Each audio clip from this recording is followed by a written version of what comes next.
So, you've got these big financial goals, right? But have you ever stopped and wondered, how do I actually get there?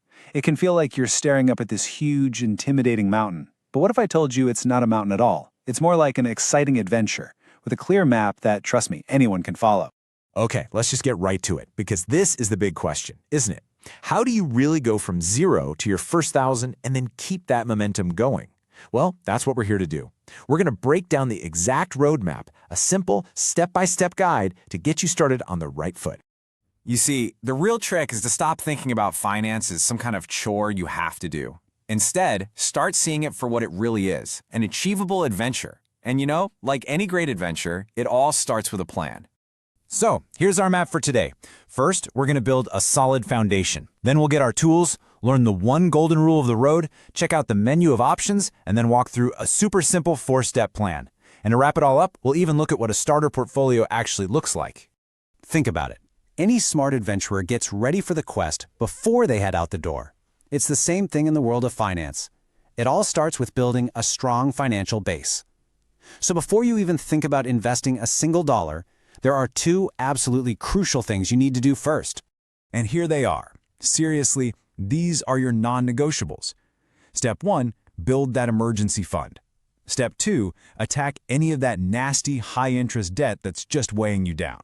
Let's break down why these are so incredibly important. Okay, so think of your emergency fund as your financial shield. We're talking about having 3 to 6 months of your essential living expenses just tucked away in a savings account you can get to, easily. This is the safety net that catches you when life throws a curveball, maybe a job loss or a surprise medical bill, so you're never forced to sell your long-term investments at the worst possible time. Now check this out, because the math here is what's really wild. If your credit card is charging you, say, 20% interest, but your investments are making an average of 10%, well, you're still losing money every single year. Getting rid of high-interest debt is like clearing boulders off your path. You want that road to be clear before you start hitting the gas. All right, our foundation is secure. Now it's time to gather our gear. In finance, our gear, our tools, are our investment accounts, and each one has a really specific purpose and gives you different advantages, especially when it comes to taxes. So this table lays out the 4 main players in the investing game. You've got your 401k, which is amazing for retirement, especially if your job offers a match. That is literally free money. Then there's the traditional IRA, which can give you a nice tax break today. A Roth IRA, on the other hand, gives you tax-free growth and tax-free withdrawals in retirement, which is huge. And a taxable brokerage account? Well, that's your flexible, do-anything tool for any goal you have. Let's just zoom in on this number for a sec. For 2026, you can put up to $24,500 into your 401k. So if you have a retirement plan at work, this is a really important number to keep in mind as you map out your savings for the year. And for all of you who are saving for retirement on your own, this is your number. The 2026 contribution limit for both a traditional and a Roth IRA is $7,500. Knowing these limits is absolutely key to making sure you're getting the most out of your retirement accounts every single year. Okay, so we've got our foundation, we've got our tools. Now, it's time to learn the single most important rule of this entire journey. This is the fundamental principle of the map we're following. And that rule is diversification. So what does that even mean? Well, put simply, it's just the practice of spreading your money around. Instead of, betting everything on one single horse, you're spreading your risk across lots of different investments. This way, if one of them has a bad run, it doesn't sink your whole portfolio. And I mean, come on, this quote says it all, right? It's an old saying for a reason, because it's simple, it's memorable, and it is the absolute bedrock of smart investing. If you happen to drop the basket, you don't lose all your eggs. It's that simple. So you're probably asking, okay, but how do I do that? Well, a fantastic way for beginners to get started is with something called an S&P 500 index fund. Why? Because it tracks 500 of the biggest companies in the US. We're talking tech, healthcare, finance, you name it.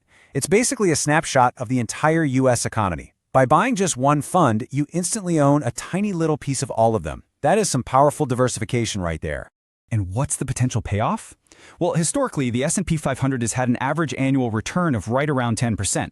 Now, of course, past performance is no guarantee of what's going to happen in the future, but that number really shows you the incredible power of just investing in the broad market over the long term.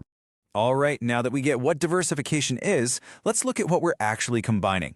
Building a portfolio is kind of like choosing the difficulty setting for your adventure.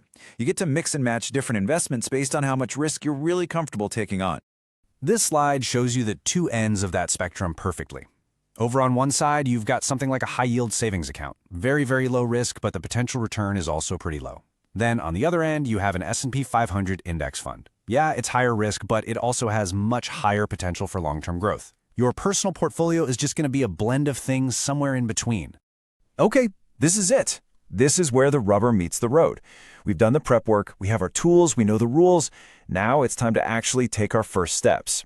And the best part is, you don't have to be some kind of Wall Street genius. A simple, good enough plan that you can actually stick with is way more effective than you think. And here it is, a simple 4-step process. First, you open an account. Second, you decide what to buy, and for most beginners, a low-cost S&P 500 index fund is a perfect place to start. Third, you make it a habit. You invest regularly. And fourth, you just have to be patient and check in on your plan maybe once or twice a year. That's it, really.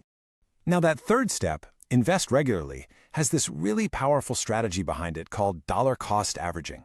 All it means is that you invest the same amount of money on a regular schedule, say $100 every single month. This takes all the emotion and guesswork out of it. When the market is down, your $100 buys more shares. When it's up, it buys fewer. It's just a beautifully simple way to smooth out the bumps over time.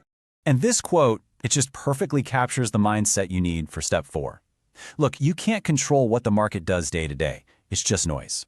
But you can control how much you save, how consistently you invest, and how patient you are.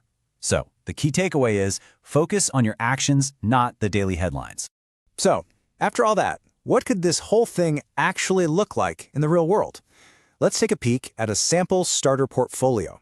Now remember, this is not personal financial advice, okay? Think of it more like a conceptual starter build, just to help you see how all these pieces can fit together for a long-term goal.